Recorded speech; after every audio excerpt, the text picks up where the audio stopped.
Saya Agustinus Wibowo, penulis buku Kita dan Mereka. Bagaimana saya memilih topik dan meneliti topik-topik yang dibahas dalam buku ini? Saya membagi topik besar tentang identitas itu dalam 3 bagian besar. Jadi dalam buku ini ada 3 bagian utama. Yang pertama adalah dalam kotak-kotak berbeda. Dalam bagian ini saya berbicara tentang identitas-identitas besar yang mempengaruhi manusia. Itu utamanya adalah tentang negara dan bangsa. Jadi bagaimana manusia menciptakan garis batas, mengapa manusia membangun tembok, kemudian adalah bagaimana bangsa tercipta dan konsep nasionalisme itu terjadi. Kemudian adalah bagaimana peradaban manusia terbentuk. Nah, topik yang kedua, bagian besar kedua yang saya bahas adalah tentang pertanyaan-pertanyaan besar dalam hidup kita. Ini adalah identitas-identitas yang sifatnya lebih filosofis. Misalnya tentang pertanyaan tentang asal-usul manusia yang menghasilkan gagasan tentang ras. Kemudian adalah tentang mitos, bagaimana manusia menjawab pertanyaan filosofis dalam hidupnya dengan cerita-cerita yang kemudian menghasilkan agama. Kemudian juga ada konsep-konsep ideologi. Nah, bagian penting juga dalam bab ini adalah tentang perang suci, yaitu bagaimana manusia bisa saling berperang satu sama lain demi membela kepercayaannya.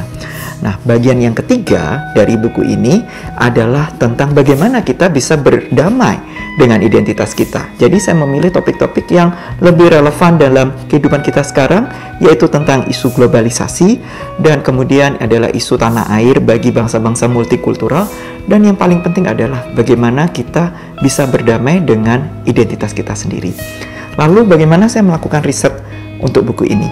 Ini adalah topik yang sangat luas, dan risetnya pun saya mengambil dari berbagai sisi. Yang pertama adalah sisi antropologis, di mana saya melakukan perjalanan ke negeri-negeri yang berbeda, ke masyarakat yang berbeda, untuk melihat identitas mereka dan untuk memahami identitas mereka. Kemudian yang kedua adalah dengan membaca sumber referensi yang sangat banyak. Saya bisa katakan setidaknya ada 300 buku yang harus saya baca untuk bisa memahami bagaimana sejarah nasionalisme, bagaimana sejarah perang suci, perang salib, jihad, sampai konflik-konflik dalam dunia modern seperti isu-isu terorisme. Kemudian masih ada juga banyak buku tentang ideologi, bagaimana perang-perang dunia, perang dingin, dan konflik-konflik ideologi lainnya. Itu membutuhkan waktu yang cukup panjang dan memang sangat menantang karena materi yang dibaca ini seperti samudra yang sangat luas yang harus dirangkum dalam buku yang skopnya sangat terbatas ini. Nah, tapi saya harap dengan buku ini teman-teman pembaca bisa menemukan jawaban dari banyak pertanyaan. Mungkin bukan semua jawaban dari pertanyaan teman-teman, tetapi jawaban dari banyak pertanyaan teman-teman tentang isu identitas.